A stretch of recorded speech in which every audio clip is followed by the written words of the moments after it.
Ja alustame siis kõigepealt jooksest tutvustamast ringist, et igaüks äkki ütleb enda kohta paar sõna. Alustame Kärdist. Ja, tervist, mina olen Kärt ja tõesti investeerimisega tegelenud juba üle 10 aasta. Alati olnud kinnisvarausku, küll mitte kohe alguses kinnisvarasse sisenenud, aga tänaseks on siis meil koos abikaasaga nii Eestis kui ka Hispaanias kinnisvarapositsioon sisse võetud. Monika? Monika Luuk olen. Tegelenud kinnisvaraga 12 aastat ja puhtalt kinnisvarausku. Ehitanud kortermaju, renoveerinud, pikaajaliselt siis üürile andnud, et mulle meeldib pigem midagi juurde anda, väärtustada ja hoida enda käes läbi siis turu tõusude ja mõõnade. Ja siis nüüd on teised tuled, mõtted. Birgit? Mina olen Birgit Põlvamaalt. Investeerimisega oleme tegelenud elukaaslasega, just kinnisvarasse investeerimisega 4 aastat, natuke peale. Ja koos on meil siis 2 peale 14 korterit, pool siis nendest on välja üüritud ja teine pool on siis remondis ja müügis. Ja mina olen Peeter Pärtel, et vean Eesti suurimat kinnisvarainvestorite kogukonda, kus on üle 300 liikme. Ja kinnisvarani ise jõudsin 2004 ja täna siis peamiselt tegelen miniladudega ja ärikinnisvaraga. Aga järgmine küsimus mul olekski, lähme äkki samas järjekorras, et meil on kõigil erinev fookus vähemalt tänases siin paneelis, et miks just see koht, et alustame jälle Kärdist? Miks just see koht, ehk et siis Tenerife, täpselt. Miks just Tenerife, aga miks mitte? Ma arvan, et see on üks väheseid piirkondi, mis asub Euroopa Liidus, kus on aastaringselt soe. Seal on piiratud maa-ala ja seal on väga suur nõudlus kinnisvara järgi. Ja ma arvan, et see on olnud minu ja meie pere üks unistus, mida elu jooksul ära teha ja see on see õige koht meie jaoks olnud. Okei, miks Dubai? Miks mitte? Tegelikult ma olen 10 aastat vaadanud erinevaid turge ringi ja täiesti juhuslikult eelmine aasta sattus Dubai, saadeti mulle presentatsioon, lugesin läbi. Vau, päris head argumendid, uurisin järgi. Päris pikalt tegin väga suure eeltöö. Ja kõik need punktid, mis ma enda jaoks olin 10 aasta jooksul pannud, mis seal peavad olema, seal olid olemas. Ingliskeelne keskkond väga lihtne. Kõik andmebaasid on avalikud. Ma saan vaadata iga piirkonna kohta, iga maja kohta, mis tehingud seal on tehtud, kui suurte korteritega, mis hinnaklassid on samas majas, mis üürihinnad on. Seal on aastased üürid. Lepingud lähevad kõik registrisse. Ma saan ära teha kogu selle analüüsi ja nagu rohkem selline Exceli tüdruk, et see mulle meeldib. Ja põhiasi, miks Dubai, sellepärast, et Excel klapib ja kõik numbrid on ilusti rohelised. Ja hetkel on seal ka suhteliselt head väljavaated edaspidiseks. Dubai juhtidel on väga suured plaanid rahvaarvu 2-kordistada. See toob kõik majanduskasvu ja kõik sellega endaga kaasa. Et sellepärast suur potentsiaal, väga head maksuseadused. Eraisikul tulumaksu ei ole, residentidel ei ole. Et kodutöö tuleb ikka ära teha maksude valdkonnas. Kliima, loomulikult kliima esimene asi, miks eestlane läheb kuhugi mujale, tahaks sooja, päikest, valgust. Ja inimesed, kui sa oled ikkagi päikse käes ja kõik on sul ilus, tore, õitsev, siis kõik inimesed naeratavad, on sõbralikud. Ja see on nagu niivõrd inspireeriv ja nakkav. See on nii hea vibe, oled mingid nädalad ära Dubais, tuled tagasi, siis veel käid ise suu kõrvuni peas ja siis mingi aja pärast vaatad, et kõik vaatavad siin natuke imelikult, et see nagu on kõik korras või? Tuled naeratades vastu, väga imelik, midagi on kahtlast. Jaa, see on kahtlane. Okei, aga läheme siis Birgiti juurde, et miks just Kagu-Eesti? Kagu-Eesti sellepärast, et me ise elame seal, et tegelikult meie kõik 14 korterit, tegelikult üks ei asu, üks on Tartus, aga ülejäänud asuvad meie kodust sellise 30-kilomeetrise raadiuse sees. Et lihtne on nii-öelda neid üürikortereid hallata, lihtne remonte käia tegemas ja oma nii-öelda kodukohta tunned ikkagi ju kõige rohkem. Ja tootlused on ka päris okeid. Ja kui sinu portfell seal on? Seal on... Mitu korterit teil on hetkel? 14 ongi. Ja miks ärikinnisvara? Et mida mina otsisin, kuigi ma alustasin ka korteritega kunagi, et kuna ma vean seda kinnisvarainvestorite kogukonda ja enne seda mängisime cashflow'd, siis mul kogu aeg inimesed tuli minu juurde, et teeks koos midagi. Aga mulle tundus, et niisugust Mustamäe kahetoalist ei ole põhjust koos teha. Et mõned on proovinud ka, on 10 kaustetud ühte Mustamäe kahetoalist ja siis vaieldud, mis värvi mingi asi tuleb ja päris pikalt. Aga siis ma hakkasin otsima suuremaid asju, mida teha koos. Esimene mõte oli kohe muidugi, et üürimaja või kortermaja teha, aga seal kahjuks Excel ei tulnud kokku. Ja kui te kuulete, siis Excel käib kõigi vestlusest läbi kogu aeg, kui kinnisvara investoritel alati on pikad Excelid. Ja siis ma jõudsin miniladudeni, mida me saaks koos teha. Ehk puhtalt sellepärast on see, miks mulle ärikinnisvara tundub atraktiivne, et ta on suurem ja seda saab mitmekesi koos teha ja on loomulik ka mitmekesi koos teha. Aga ma küsiksin, mis alternatiive te kaalusite, et mis alternatiivid olid siis Tenerifele minekule näiteks või te mõtlesite välismaale investeerimisele, et mis need teised kohad veel olid?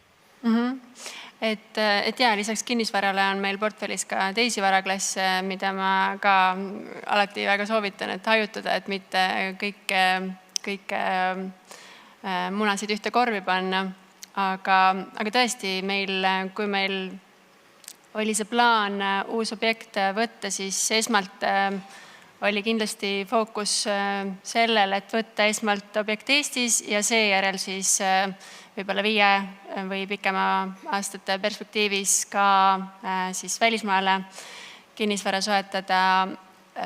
Kui ma täiesti aus olen, siis ilmselgelt geopoliitilised teemad, mis siin viimastel aastatel väga tugevalt on meie elus ringelnud, on olnud väga tugev aspekt selleks, miks me üks hetk tabasime, et aga miks me ootame 5 või 7 aastat? Miks me esimesena ei tee seda sammu, et me võtame sisse positsiooni kusagil mujal, kusagil, kus on päike paistab, palmid ja inimesed naeratavad, nii nagu Monika ütles, et tuled sealt ise tagasi, siis on ka nägu või suu on kõrvuni. Ja siis me mõnes mõttes vahetasime need plaanid ära, et meil küll oli plaan Eestis võtta, kuid me praegu siis võtsime positsiooni Tenerifel ja vaatame, mis siis selle Eesti plaaniga saab. Et selles suhtes ma olen tugevalt Eesti kinnisvara usku ja samamoodi ka Hispaania kinnisvaras on väga häid võimalusi, kuidas siis saada head rahavoogu ja ka kapitalide kasvu. Kas kaalusid mõnda teist riiki ka või oli Hispaania ainult? Ainult Hispaania? Ma arvan, et välisriigis kinnisvara soetamine on üpris keerukas protsess ja meie puhul me kindlasti kasutasime ära neid teadmisi ja oskusi ja sidemeid, mis meil oli juba mõne välisriigiga ja see oli kindlasti Hispaania, kus meil mingisugustki eelist justkui teiste riikide seas oli, et kui oleks olnud täiesti vaba valik, siis mina oleks valinud Itaalia. Aga ütleme ausalt, mul ei ole mingisugust sügavat teadmist Itaalia maksukeskkonna või juriidiliste või ka piirkondade erinevuse vahel küll, aga mul oli see teadmine Hispaania kohta. Ehk et see oli ka siis see põhjus, miks valik sai nii langetatud. Okei, aitäh. Monika, mida sa alternatiivina kaalusid? No 10 aasta jooksul on päris palju alternatiive saadud kaalutud. Alustasin vist Prantsuse Riviera, kus erinevad aastad käisime, uurisime erinevaid piirkondasid, suhtlesime erinevate maakleritega. Esimene selline tõsisem investeerimisreis lõppes sellega, et kodus uputas kuskil mingis kvartalis, nii et oli vaja kähku tagasi lennata. Et see on that's the sign. Ja siis see Prantsusmaa inimesed natuke ülbed ka, see hästi ei sobinud. Siis sealt edasi mööda ranniku äärt Hispaania, edasi Itaalia, aga kuskil ei tekkinud sellist tunnet, et see oleks welcome, et sa tahad sinna tulla. Et kohalikud ikkagi hoiavad oma ette, nad ei tegelikult väga ei oota välismaised kinnisvarainvestorid, et kuskilt ei tekkinud sellist nagu tunnet. Üks asi on Excel, mis sul peab paika, ja teiseks on see, et see nagu jube raske on sinna turgu ennast sisse saada ja siis veel ennast hästi tunda. Üks asi on Excel, aga sul peab ka selle nagu hea tunne olema, et see on that's my place, kui sa otsid mingit teist kohta ja nende aastate jooksul ei tekkinud kuskil seda tunnet.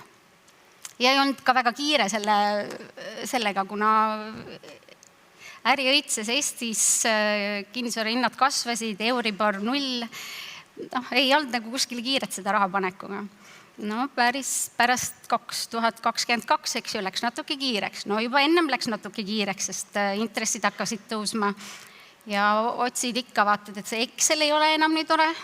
Vaatad, kus see Excel nagu paremini toimuks, ja siis sealt tulid mingisugused signaalid, et on vaja kiiremini nagu tegutseda, et nüüd on nagu päriselt vaja tegutseda. Ennem niisama vaatasid turul ringi. Ja siis täiesti, ma arvan, et see oli ka nagu that's design, mulle saadeti see presentatsioon, ma ei loe kunagi mingit presentatsioone, panen sinna kaustaks ju, kus on, et loe siis, kui aega saad või kaust, kus on asjad, mida on vaja lugeda, nagu need uudised, et vahepeal avastad, et aastatagused uudised oled sa hoidnud omal seal kaustas, eks ju, ja siis selle ma võtsin, selle presentatsiooni, Dubai presentatsiooni võtsin kätte, töötasin läbi, vaatasin, et vau, midagi kohe köitis mu tähelepanu.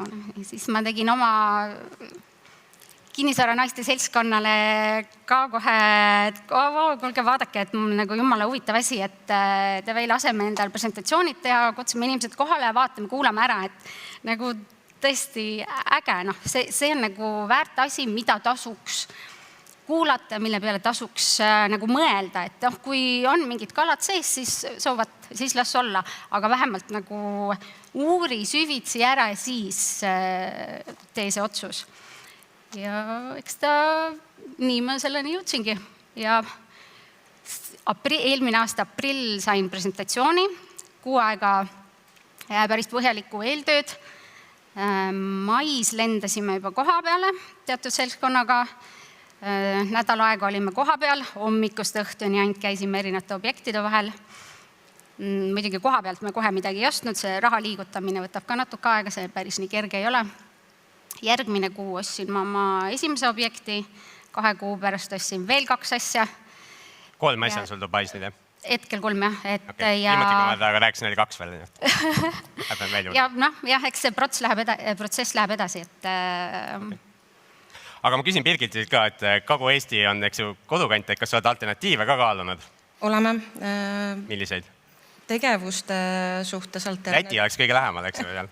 Tegevuste suhtes on meil ka alternatiiv, et kui me praegu ikkagi oleme olnud siiamaani üüriinvestorid ja nii-öelda ka natuke flippijad, siis oleme mõelnud väikseid selliseid arendusprojekte nii Kagu-Eestis kui ka oleme mõelnud Saaremaad.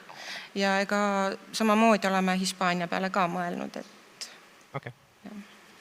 Aga räägiks lõpuks natuke riskidest ka, et välismaale minek või ka siis ütleme ärikinnisvaraga suuremaid objekte ettevõttes on riskid ka, et teeks äkki ühe ringi siit samamoodi, et mis on need Hispaaniasse Tenerifele minemise riskid, et kui sa niimoodi 1, 2, 3 oskad peamised välja tuua?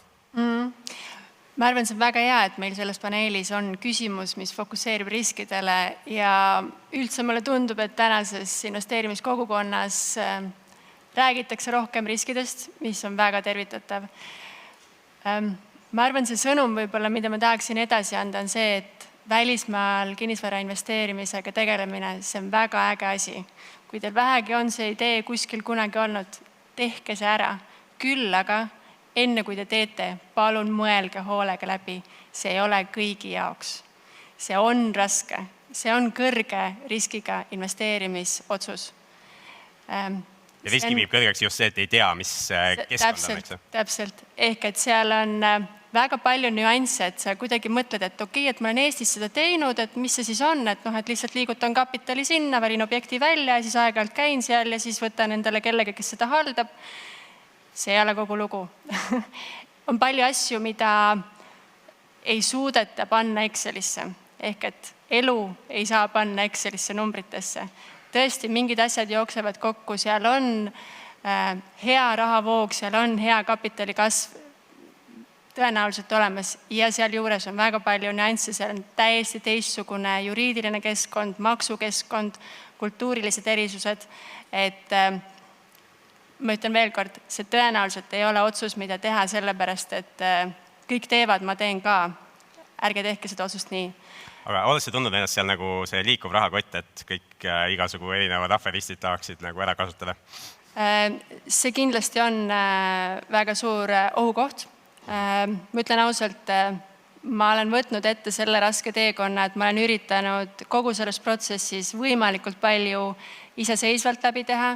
Seal on võimalik nii, et sa kirjutad kellelegi meili, ma tahan osta sellist korterit ja lendad kohale, teed tehingu ära ja kõik sinu eest ette-taha tehakse ära, sa maksad.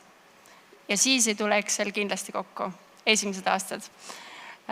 Mina olen võib-olla võtnud seda kui õppimisprotsessi ja ma olen just meelega soovinud väga palju olla ise selles sees, ise uurida, analüüsida, vaadata.